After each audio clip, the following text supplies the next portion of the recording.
안녕하세요. 최근에 뭐 비투, 영끌족, 종말, 뭐 대출 절벽, 대출 난민으로 뭐 궁지에 몰린다 이런 말들이 되게 많은데요. 저는 그 용어에 사실상 결말이 포함이 되어 있다라고 이제 말씀을 이제 드리고 싶은데요. 무슨 얘기냐? 영끌은 영혼까지 끌어모은다라는 거죠. 자기가 힘을 낼 수 있는 모든 힘. 그러니까 빚으로 봤을 때 대출을 땡길 수 있는 모든 것들을 온 힘을 다해 가지고 거기다 다 쏟아 놓는 거죠. 이 말은 언제든지 그 빚을 그 대출을 감당 못할 수준이 오면 조금만 삐끗해도 큰 타격을 받을 수 있다라는 말이 내포가 되어 있다라는 거죠. 영혼까지 담았다는데 영혼까지 담았다라는 거 우리가 보통 얘기할 때 영혼을 담아서 진심으로 진정으로 온 힘을 다 모아서 뭔가를 하면 이루어질 수 있다. 뭐 이런 얘기들 하잖아요. 그 얘기는 뭐죠? 전력 질주한다. 목숨을 걸었다. 절제절명이다. 절대절명이다. 뭐 우리가 흔히 얘기할 때 그 뭡니까? 배수의 진을 쳤다. 이런 얘기들을 하잖아요.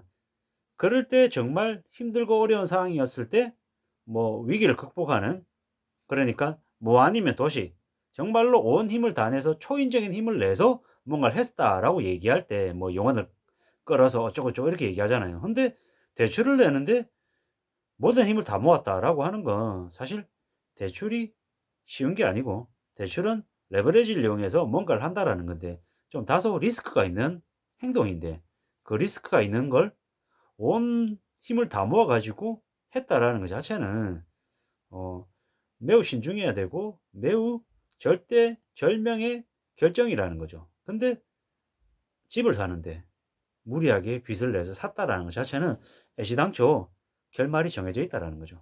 뒤집어 쓰는 걸로. 비투도 마찬가지죠. 비투, 빚까지 내 가지고 투자한다. 표현 자체가 정신이 나간 거죠. 왜? 투자는 항상 여윳돈으로 해야 되고 기다릴 수 있어야 되고 흔들리지 않아야 되는데 빚을 냈다는 것 자체는 자기 스스로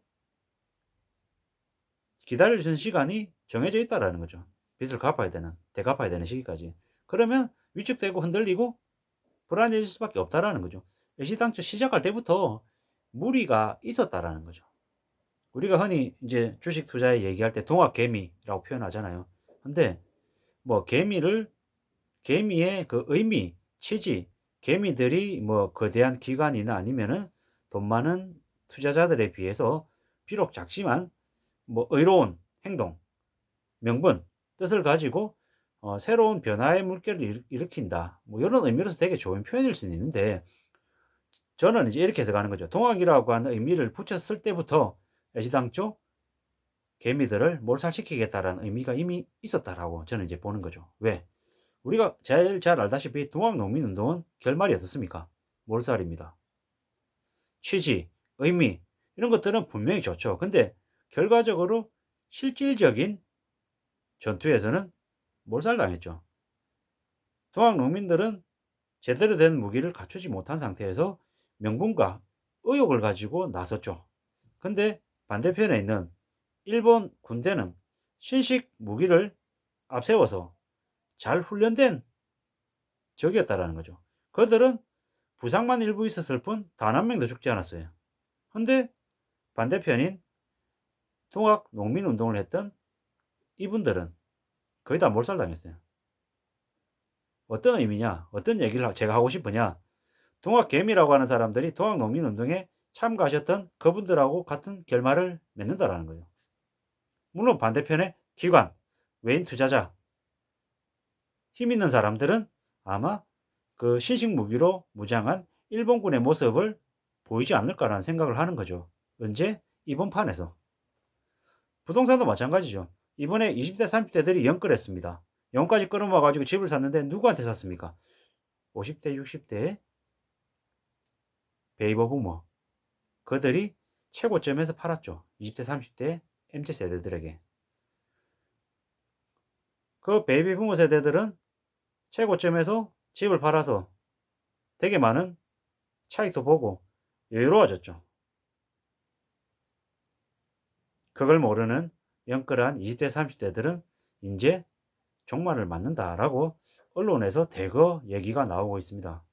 매우 우려스러운 상황이고 매우 충격적인 상황인데 이미 감당 못할 처지에 내몰렸죠. 어떻게든 지금이라도 처리하기 위해서 발버둥 치고 정말 심각하게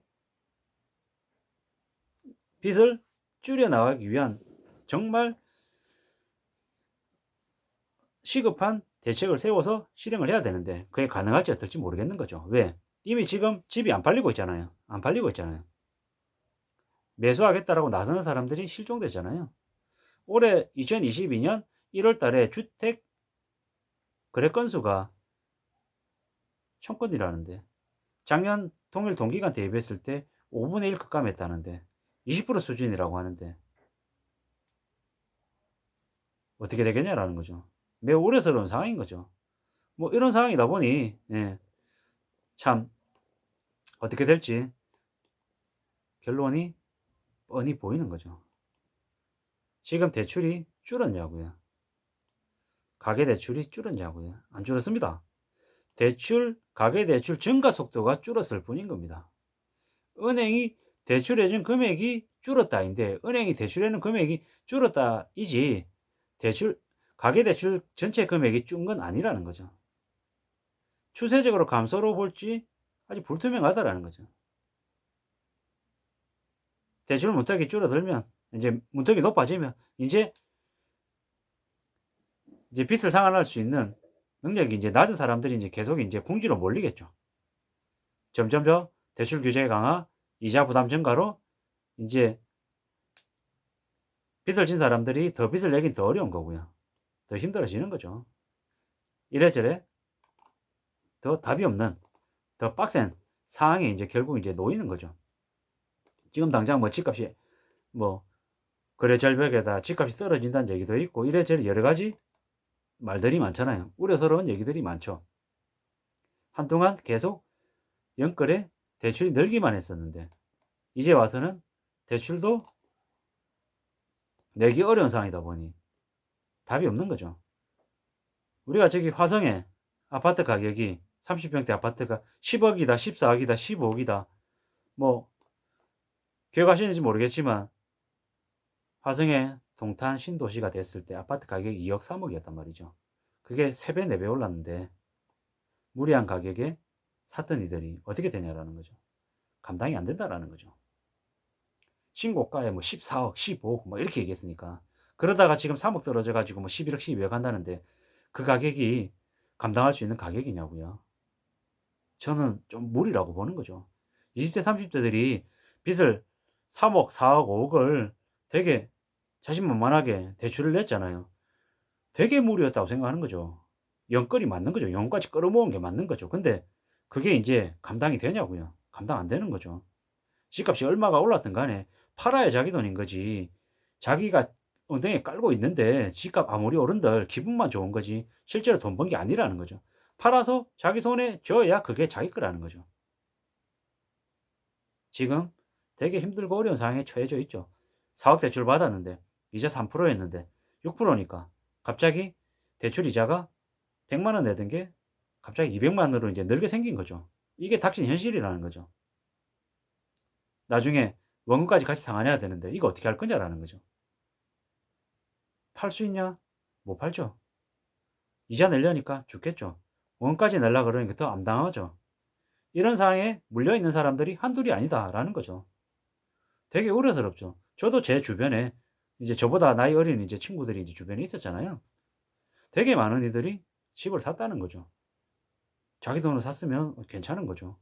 근데 몇 억씩 대출 내는 게 그냥 당연하다라고. 안 그러면 집 못 산다고. 집값 오르는 게 장난이 아닌데 지금이라도 사야 된다고. 그랬던 얘기가 작년 상반기까지 있었고요. 2021년 상반기. 20년도도 있었고 19년도 있었고 19년, 20년, 21년 3년 동안 되게 많은 20대, 30대 MZ세대들이 무리해서 연끌해서 집을 샀다라는 거죠. B2에서 주식한 사람들도 되게 많았고요. 그들이 이제 앞으로 어떤 일을 당하게 될지는 참 되게 말하기 우려스러울 정도인 거죠. 앞으로 어떤 식으로든 대처해 나가야 될 텐데 참 쉽지 않을 것 같다라는 게 제 개인적인 생각입니다. 아무쪼록 절대로 빚은 만만한 게 아니다. 빚을 무서워하고 겁내야 되고 빚내지 않는 삶을 살아야겠다라고 각오하고 다짐해야 될 것 같습니다. 그래야지만이 이 험난한 자본주의 사회에서 남에게 치이지 않고 자유롭게 살 수 있지 않겠냐라는 거죠. 아무쪼록 제 개인적인 의견이니 참고하시면 좋겠고요. 항상 이 모자란 영상을 시청해 주셔서 정말 감사합니다. 오늘 하루도 잘 마무리하시기를 간절히 바라겠습니다. 고맙습니다.